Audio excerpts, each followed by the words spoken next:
Hello, greetings, everyone. Now, today I'm going to have a little bit of chat about self-reliance, self-defense.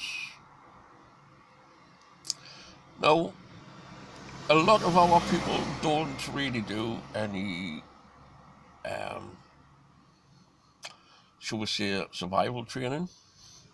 Um, in the past, our people we travelled that much all the time. Survival was just part of the game. Everyone had to know how to light fires, how to catch and skin rabbits, what foods to eat, what wild foods to eat, what wild foods not to eat, different little ways to purify water. Well, everyone knew it, even the kids knew it. Um, Even now, it's blackberry season in the UK. All the kids are out picking blackberries to know which one's ripe, which one's not, which ones to eat, which ones not to eat. It's just some knowledge that's passed down. Now then, if you don't know too much about bushcraft, survival, find out, try and learn some. I'm very lucky. I grew up in a military family. Um, all my brothers are decorated veterans, as the Americans call them. Um, One of my brothers has been mentioned a few times in dispatches. It's for his bravery. It's the type of family I grew up in. Um, Very proud of my brothers that served in the forces. Um, Myself, I didn't serve in the forces. I was an idiot when I was younger, and I ended up serving time in prison instead of the forces.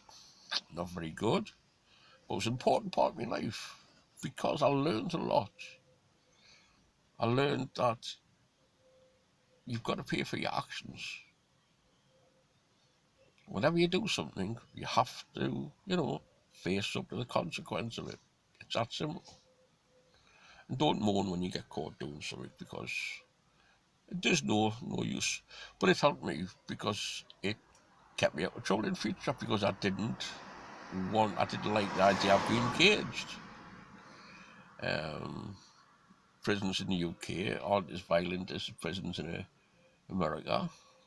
Um, but the last prison I was in was Strange Ways in 1979, a long time ago. Never been in trouble since. Um, but back to, my brothers, all three of my brothers, I'm very proud of them, what they've done in the past. Um, Again, we've all done survival, we've all done bushcraft.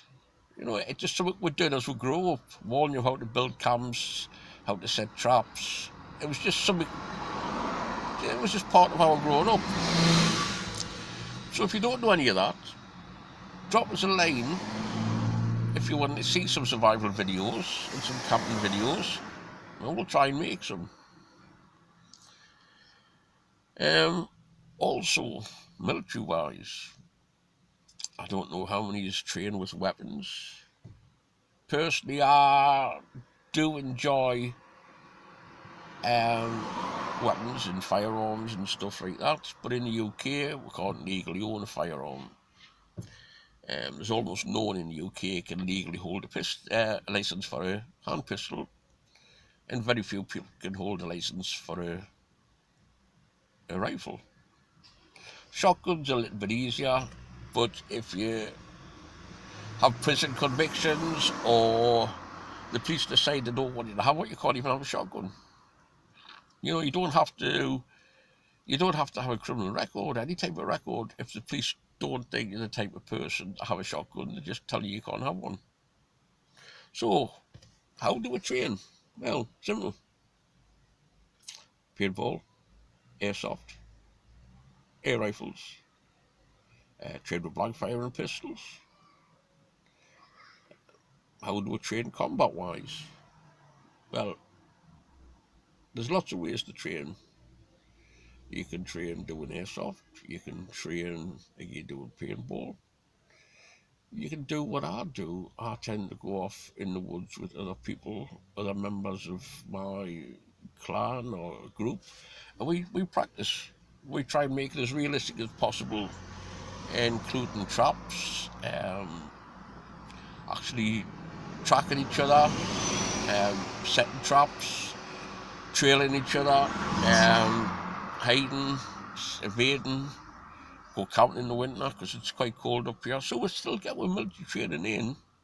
We still get used with firearms. We do attend ranges, and we can go to ranges, although we're not allowed to use firearms at the ranges. So again, we'll go back down to the air rifles, airsofts. There's a clay pigeon shooting range I go to occasionally, where I get to use shotguns and get used to them. But that's really all the training would do. But you can't get together in small groups and train. Now, people say, well, why train when you've got the army? Well, the point is, if civil war kicks off in the UK, who's going to defend our people? Who's going to defend our folk? Who's going to defend our family? The military won't know who's the good guys, who's the bad guys, so they'll be ruling with an iron fist, which is good. But there's a good chance also that we're going to become the victims of riots, of gang wars, of looters, and for that we need to defend ourselves.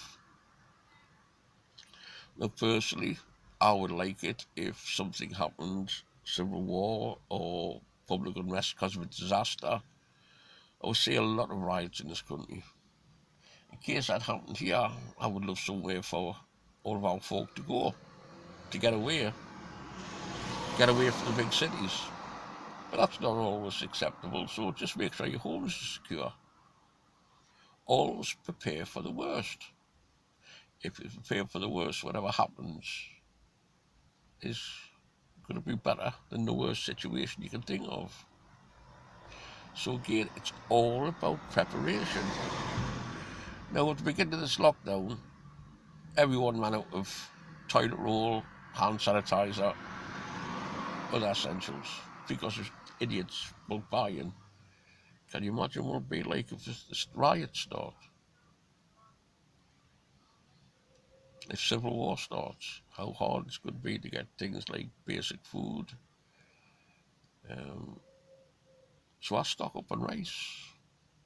I stock up on noodles. Although rice and noodles isn't something I eat a lot of at the minute, it's still survival food. I stock up on a lot of bottled water.